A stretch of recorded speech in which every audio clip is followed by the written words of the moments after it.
tempted to cancel this, but I thought, well, to hell with it. So you're going to have to bear with me as I get through this. Okay, so my name is Dave, and I am a producer of music. I call myself a producer because I'm very reluctant to use the word composer. Okay? A composer, by definition, is a person who has a background and training and understanding of music on a very deep level. I'd be lying if I said I had said training. I'm basically self-taught in that respect. Now, not to say that I don't know what I'm doing, it's just what I'm doing is very different from what a composer would normally do. Okay. Arnold Schoenberg once said that a composer basically sees the entire piece. He envisions that everything, he can hear it all and he can see it all, as opposed to a kid with the building blocks kind of building away. I kind of fall into that category of the fact that I'm the kid with the building blocks and the computer just kind of building away, creating these pieces of music. Now, before I get too chit-chatty, I thought I would just open up with a piece of music which is the only piece which is not mine. Okay? It is a traditional Armenian folk song.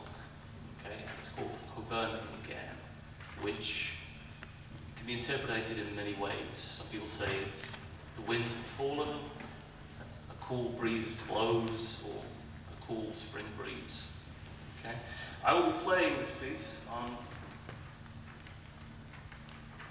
the Armenian duduk, which is an instrument which you probably will not recognize, but I guarantee that you will definitely have heard before. Okay, it's a double reed instrument and has a very unique sound. And incidentally, it can be found in many different countries. They have a Turkish one that's called the May. In Azerbaijan, it's called the Balban. But they're all very different to this one. Okay. Unfortunately, the duduk does not project very well, which is why I have to use one of these funny-looking microphones to help it sound a little bit bigger. Okay. Let me just actually play it acoustically so you can hear how it sounds in the room, and then you can hear how it sounds when it's mic'd up. So let me step over here.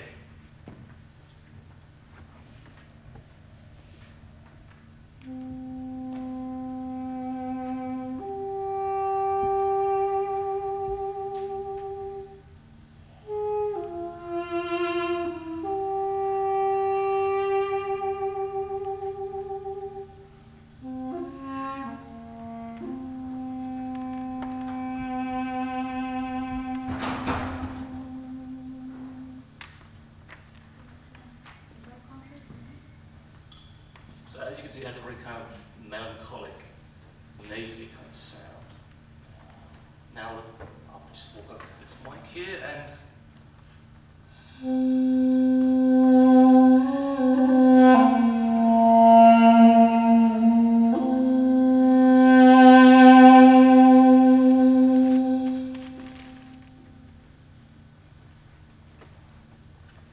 Okay, so now I'm going to attempt to play Hovern Gan, and I would like to stress that this is a very difficult instrument to play, and it doesn't help that I have the flu, so see if I can get through this.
recently did for a sci-fi web series. Now, I'm primarily a guitar player, and as most guitar players have discovered at some point in their career, it's no longer 1984, so there's not really much work for people like myself to come in and be obnoxious and get paid lots of money.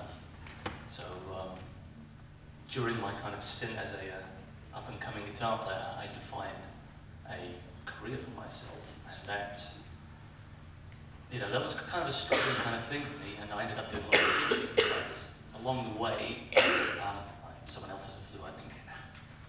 I ended up finding that I really enjoyed doing music for media, and it's been something of an interesting journey developing these skills.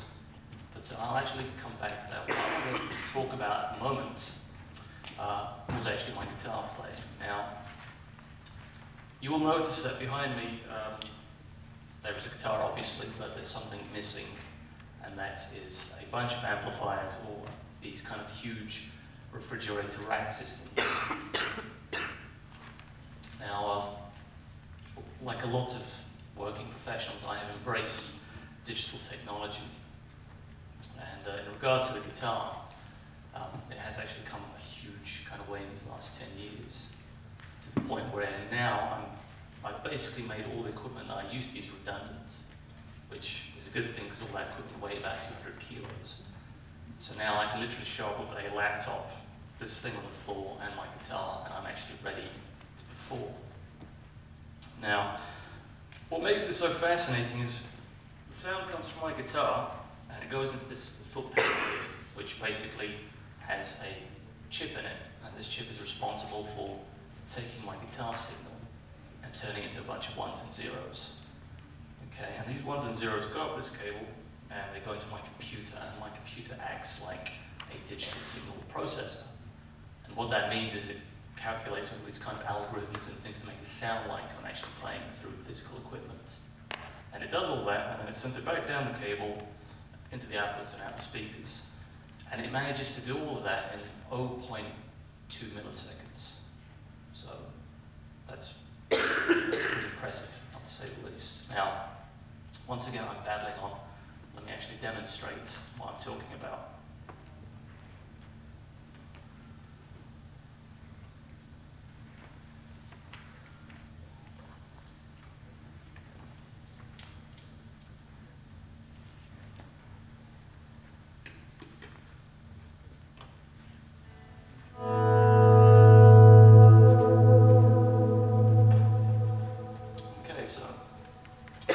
As you can see there, I'm playing, and the sound is more or less coming out instantly. And I've obviously got a bunch of really great kind of sounds going on here. I've got a very kind of big, expensive sounding reverb and delay. Now, I can babble on for hours about this stuff and bore you all to tears, but rather than do that, I'm actually going to play a piece for you, hopefully, without messing it up as well. And I'm basically going to be using what we call a looper. Okay, so what that means is I'm going to play something, and it's going to record it and then repeat it, and then I'm going to keep playing over things and overdubbing and basically creating what we call sound on sound. Okay, so let's see if I can get through this.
Okay,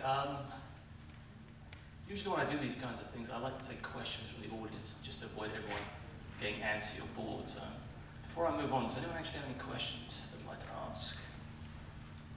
Ah, you young man. Yes. Yeah, you use a lot of whammy bar. Yes, like I said, this is me being a child of the 80s. I'm one of the few people that really loves the whammy bar.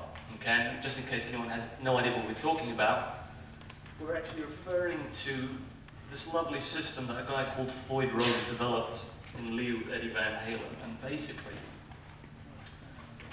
the concept is I have this bar system which allows me to alter the pitch of the strings. Now,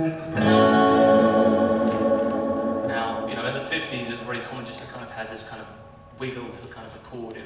And then later on when, you know, guys like Eddie Van Halen and whatnot got into the whole rock thing, they started abusing the bar a little bit more.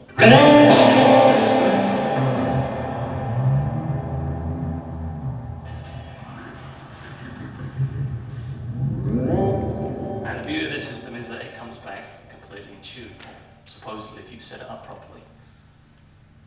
But it's an acoustic effect, essentially, isn't It is. I mean, it's the fascinating thing about the bar is it's really affecting the strings on a very, very sensitive level, which is why a lot of people don't really like to use the trem, because the issue being that because it's what we call a floating system. If I hit the strings too hard, then you kind of get this kind of fluctuation in pitch. It's as if I'm basically banging the bar. That kind of thing. And the problem as well is if I leave my hand on it, then I can actually pull the string slightly sharp. So a lot of physical guitar players find the system a little bit too fiddly. Any other questions? No? Yeah, down there. Oh, I'm sorry, the lights on, I can't see anything. Yes? What did you do with your feet? What did I do with my Feet. Oh, my feet, I'm sorry. Basically, the concept of a looper is it's basically essentially a miniature sampler. So basically, I'm obviously not using any hardware, this is a software looper. And I just set it up pretty quickly before I started that I've got 3 buttons in front of me. One of them is set to kind of record and overdub, which is the first button here. The second button is the stop button, and the third one was kind of a cool thing where I actually made it reverse the loop. So technically that should still be stored, so if I don't actually press play, okay, no, I deleted it. Let me just do another one.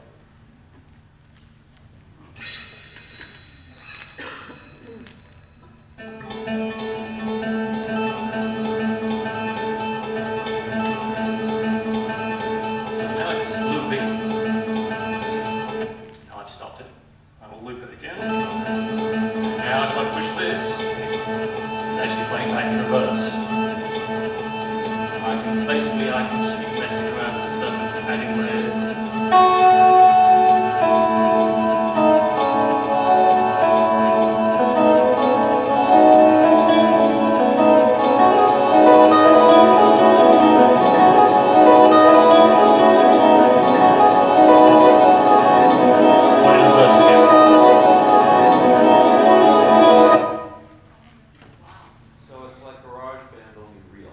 Yes, exactly. It's what people call a live performance tool.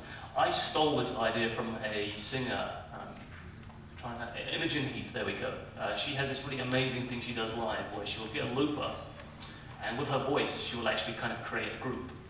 So she'll record one part of her kind of clapping going, you know, and she'll go boom, ba, boom, boom, and she does all these really crazy things with her voice, and she makes all these layers, and it's just a really great way to do an a cappella performance without, you know, being limited to just kind of one, you know, one sound or one melody or one layer. Any other questions? Okay. I don't actually have a program, so I'm not even sure what I'm supposed to be playing next. Does someone want to help me and tell me what it is I'm supposed to be doing next? Equilibrium. Equilibrium, there we go, okay.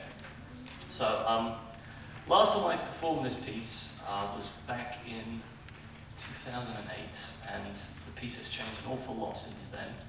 It's the opening track for my new album, 2035. It's kind of an eclectic kind of piece of music, in that it's basically a blend of all the styles of music I like thrown into one piece.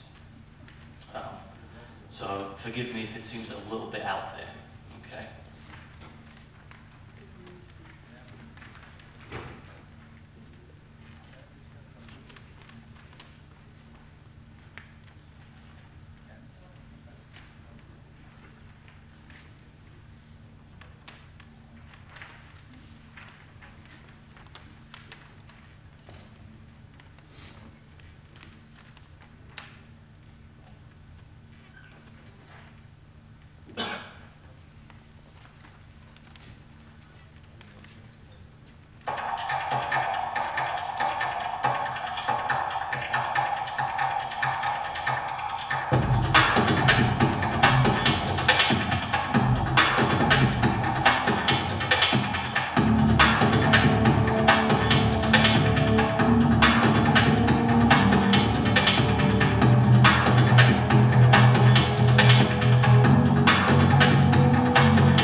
Okay, any more questions? Tell us a bit about how you set up the sounds and develop the sounds that are in addition to what you play. Okay, well, this kind of relates back to why I don't really consider myself a composer. I mean, I actually wrote this piece back in 2005, I think it was, and I have been working on and off of it since then. And I actually just finished it December last year, so it's nearly 7 years. And it's kind of funny because it started off this really electronic kind of techno-sounding kind of piece, and then as time went on, it actually, all these, synthesized elements kind of slowly crept out, and more normal sounds came in, normal drums, acoustic drums, those very heavy baritone guitars, and eventually the Duke, and that's even actually an oud in the middle break there that's been processed a little bit. So I don't know. I think I put it down to my crazy and bizarre twist of my sense of what sounds good. I don't know. Like I said, it's a very weird piece, and I'm always curious to see how people react when I play it, whether people actually like it or not. Are the drums synthetic, and then the oud is real? The drums are actually real drums, but they're actually they're programmed. It's not actually a real drum. That's me sitting with my computer again, tinkering away in the wee hours of the night, as it were. But the oud is actually, unfortunately, it's me playing the oud on there. So. Dr. Dave. Yes. So, see, many of us, we sit at a piano and we press the keys and sound comes out. The sound that came out of that speaker, where did it come from? Did you play something? Did you process a computer? Did you tell a computer to make sounds? Where does it come from? Okay, well, basically what happened is, that song in particular is something of a nightmare in that in situations like this, I would actually play back like a project file, which would have all of these sounds either pre-recorded or programmed via MIDI. I push a button and it would play them all back. The problem is this track in particular has actually over 42 individual tracks, which means my computer, if I tried actually getting it to do that at once, it would probably catch fire. So I basically had to mix this down into a WAV file, like a stereo left and right WAV file, and that's basically what gets played back. But the point is, you are playing, at one point in time, you are actually playing the sound. You're not taking the sound off the internet. That was all played by me and recorded by me. Most people who work in my line of work, we tend to use lots of loops and pre-recorded stuff as what we call scratch tracks. What that means is I've got this kind of itch for a musical idea. I don't want to waste 2 hours programming a drum beat, so I'll just quickly put in like a loop. I'll put down my initial idea. I'll work on it, and then the more I progress with that, the less that we actually use these scratch tracks. They get replaced with our own music. Okay. If I'm not mistaken, that's actually what I want to talk about next on the program. What's the next piece on the program? I'm being very unprofessional here, aren't I? Audio examples. Audio examples, perfect. Oh, that's fine. I can't see very well anyways.